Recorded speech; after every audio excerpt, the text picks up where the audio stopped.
নমস্কার, সোজা সাপটা সুব্রতয় আপনাদের স্বাগত জানাই। আজ থেকে ঠিক 7 দিন আগে আমি একটি ভিডিও করেছিলাম, যে ভিডিওতে আমি লিখেছিলাম 17 এপ্রিল সুপ্রিম শুনানি। এবং সেই ভিডিওতে আমি পরিষ্কার উল্লেখ করেছিলাম যে 17 তারিখ সুপ্রিম শুনানি কিসের ভিত্তিতে, পশ্চিমবঙ্গ মধ্যশিক্ষা পর্ষদ কি হলফনামা জমা দিয়েছে।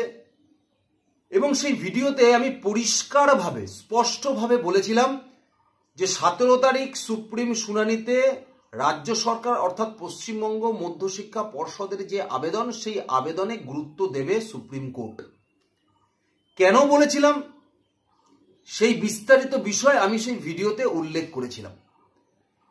কিন্তু গতকাল সুপ্রিম কোর্টের শুনানির পরে যে বিষয়গুলো উঠে আসলো সেটা হলো যে যারা যোগ্য তারা 31শে ডিসেম্বর অবধি তারা চাকরি ক্ষেত্রে বহাল থাকতে পারবে, কিন্তু যারা অযোগ্য হিসাবে চিহ্নিত হয়েছে তারা চাকরিতে যেতে পারবে না।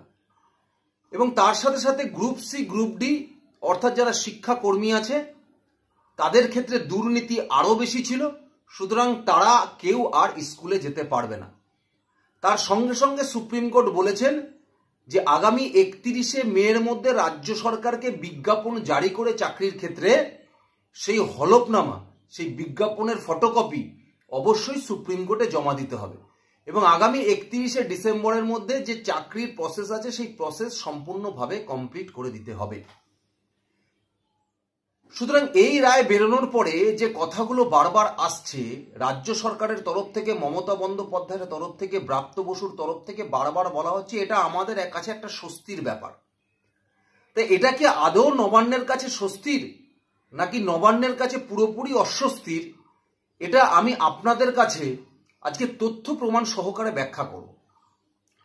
তার সঙ্গে সঙ্গে যে সমস্ত যোগ্য শিক্ষকদেরও চাকরি গেছে, যাদেরকে পুনরায় আবার 31শে ডিসেম্বর অবধি সুপ্রিম কোর্ট স্কুলে যেতে নির্দেশ দিয়েছে বা বলেছেন, তাদের ক্ষেত্রেও এটা কতটা স্বস্তির আর কতটা অস্বস্তির সেটা নিয়েও একটু আলোচনা করব।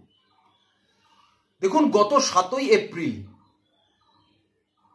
7ই এপ্রিল মমতা বন্দ্যোপাধ্যায়ের পক্ষ থেকে নেতাজি ইন্ডোরে যে শিক্ষকদের নিয়ে বৈঠক হয়েছিল, সেই বৈঠকে মমতা বন্দ্যোপাধ্যায় বলেছিল কোনো যোগ্যদের চাকরি যাবে না। কিন্তু তার সঙ্গে সঙ্গে তিনি এটাও বলেছিল যে অযোগ্যদের নিয়ে পরে বসবো। ওই 7 তারিখেই পশ্চিমবঙ্গ মধ্যশিক্ষা পর্ষদ সুপ্রিম কোর্টে একটি হলফনামা দায়ের করে। সেই হলফনামায় পরিষ্কারভাবে রাজ্য সরকার অর্থাৎ পশ্চিমবঙ্গ মধ্যশিক্ষা পর্ষদ সুপ্রিম কোর্টের কাছে অনুনয় বিনয় করে।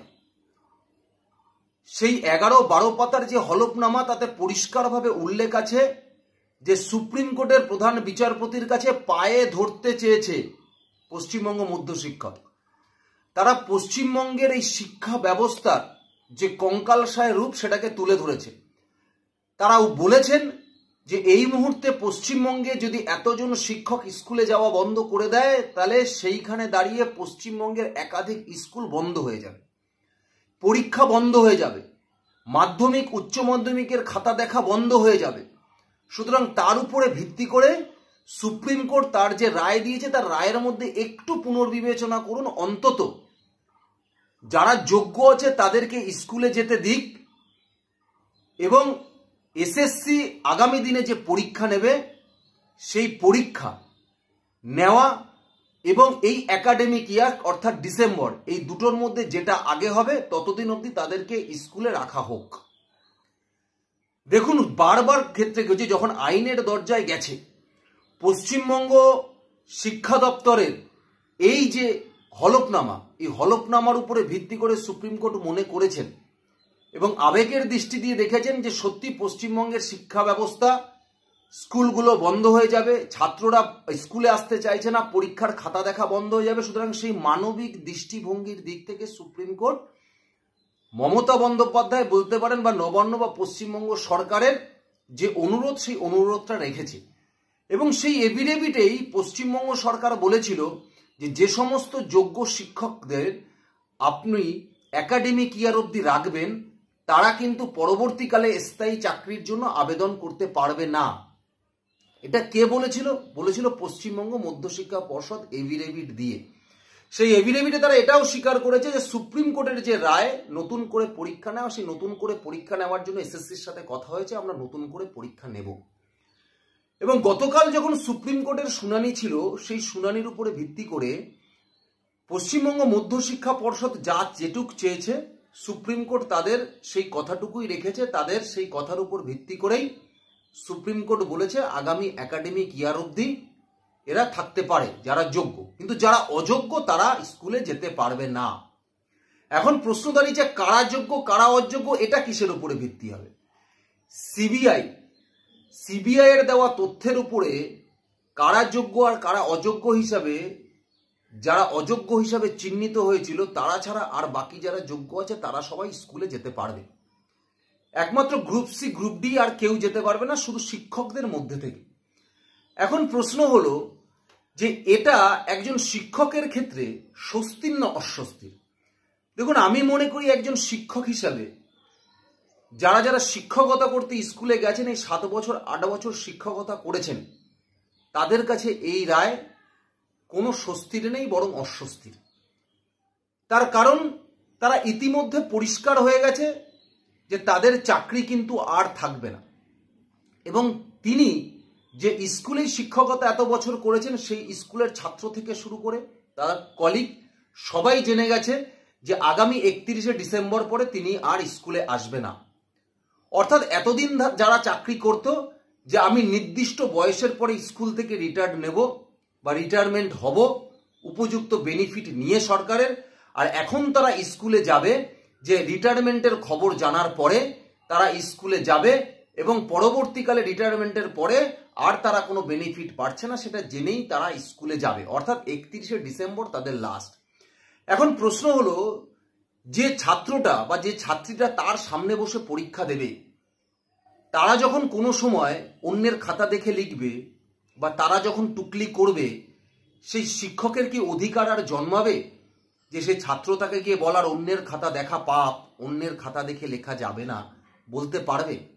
কারণ পরের পাল্টা প্রশ্ন যদি ছাত্র বা ছাত্রীর দিক থেকে আসে যে আপনার তো নিজেরই চাকরি থাকবে না স্যার, আপনাদের নাকি নতুন করে আবার পরীক্ষা দিতে হবে, আপনি কি পারবেন নতুন করে পরীক্ষায় আবার পাশ করতে?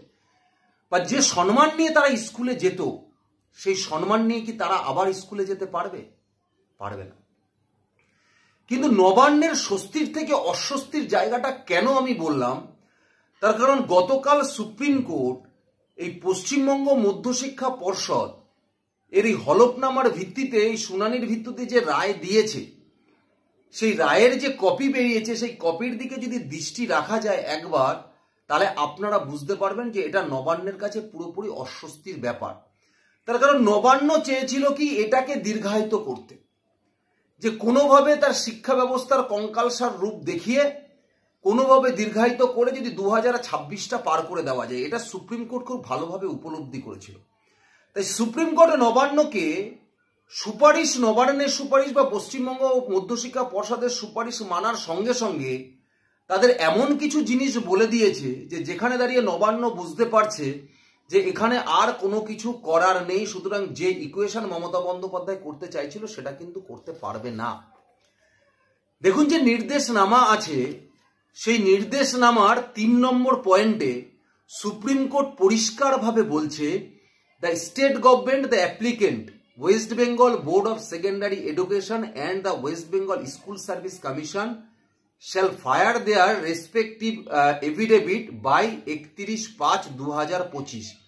অর্থাৎ স্কুল সার্ভিস কমিশন এবং পশ্চিমবঙ্গ মধ্যশিক্ষা পর্ষদকে তাদের আগামী 31 মে মধ্যে এফিডেভিট ফাইল করতে হবে। Enclosing therewith a copy of the advertisement for the fresh recruitment as well as the schedule therefore. অর্থাৎ ফ্রেশ যে তারা রিক্রুটমেন্ট করবে তার যে অ্যাডভার্টাইজমেন্ট পেপারে দেবে তার কপি এনক্লোজ করে দিতে হবে সেই এফিডেভিটের সাথে, এবং পরবর্তীকালে কি শিডিউল আছে, অর্থাৎ কবে রিটেন, কবে ভাইবা, পুরো শিডিউলটাই তাদেরকে অ্যাটাচ করে দিতে হবে সেই এফিডেভিটের সাথে।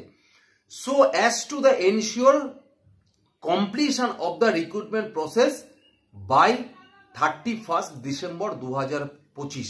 অর্থাৎ এটাও এনশিওর করে দিতে হবে তাদেরকে যে আগামী 31শে ডিসেম্বর 2025-এর মধ্যে তাদের এই পুরো প্রসেসটাই কিন্তু শেষ করতে হবে। সুতরাং এই চাপটা নবান্নের ওপরে কিন্তু দিয়ে দিয়েছে সুপ্রিম কোর্ট, যে আপনি করবেন বললে হবে না, আপনি বিজ্ঞাপন দেবেন 31শে মের মধ্যে, সেই বিজ্ঞাপনের কপি পরবর্তীকালে আপনার সিলেকশন প্রসিডিওর কি আছে যাবতীয় কপি আপনি এই আপনার আগামী এফিডেভিটের সাথে জমা দেবেন, এবং আপনাকে এনশিওর করতে হবে, নিশ্চিত করতে হবে যে 31শে ডিসেম্বরের মধ্যেই আপনি সমস্ত সিলেকশন প্রসেস করবেন।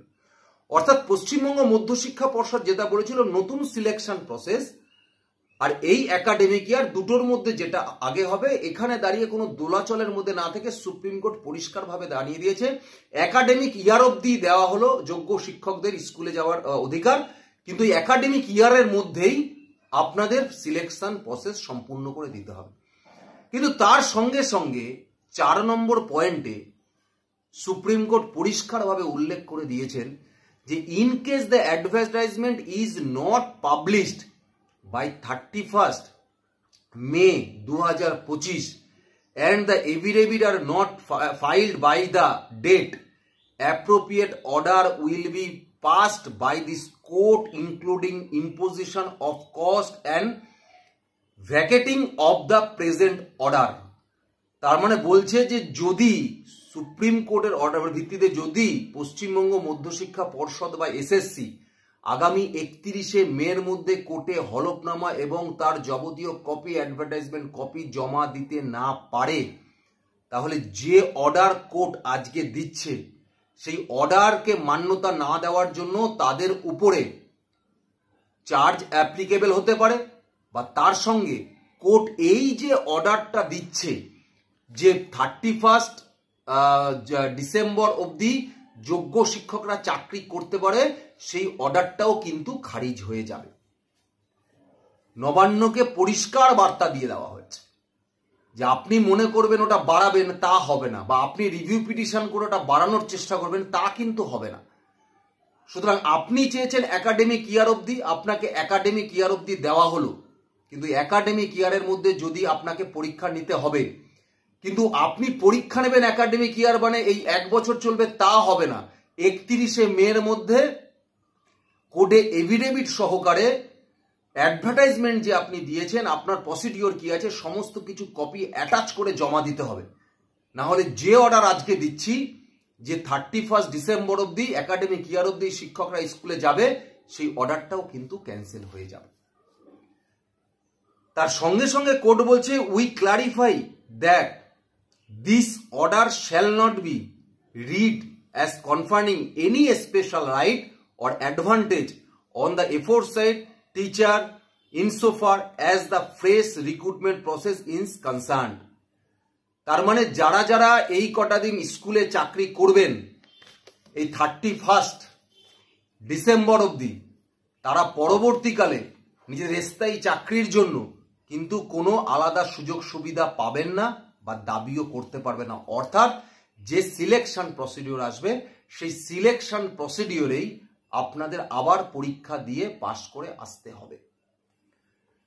সুতরাং নবান্ন যেটাকে এক্সটেন্ড করবে সেটা কিন্তু আর হবে না। তাহলে এই যে শিক্ষকদের নিয়ে বসে নেতাজি ইন্ডোরে বৈঠক, শিক্ষকদের নিয়ে বসে আগামী 21 তারিখের মধ্যে যোগ্য অযোগ্যদের তালিকা ঘোষণা করে দেওয়া হবে, এসএসসি চেয়ারম্যানকে নিয়ে সিদ্ধার্থ মজুমদারকে নিয়ে ব্রাত্য বসুর, হঠাৎ শোনা গেল যোগ্য শিক্ষকদের 60-65 জন দিল্লি যাবে, যন্তর মন্তরে ধর্ণা দেবে, তারা বিভিন্ন রাজ্যের ওপর থেকে রিফ্লেট বিলি করতে যাবে। তাহলে এগুলো কেন করানো হলো?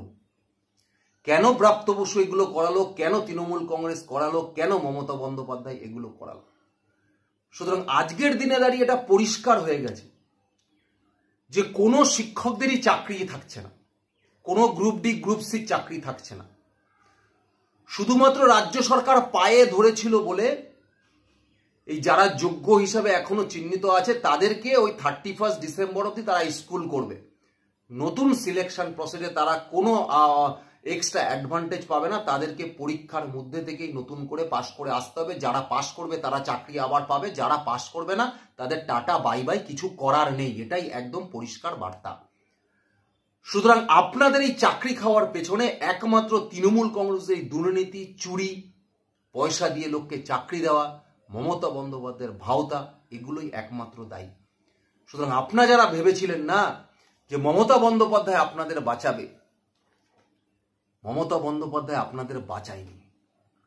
আপনাদের চোখে কালো চশমা পরিয়ে মমতা বন্দ্যোপাধ্যায় শুধুমাত্র সময়টা ব্যয় করতে চাইছিল 26-এর ইলেকশনটা, সেটাও মমতা বন্দ্যোপাধ্যায় পারবে না, কারণ তার আগেই সুপ্রিম কোর্ট যা বলে দিয়েছে তাতে মমতা বন্দ্যোপাধ্যায়ের আশায় জলটাই ঢেলে দিয়েছে।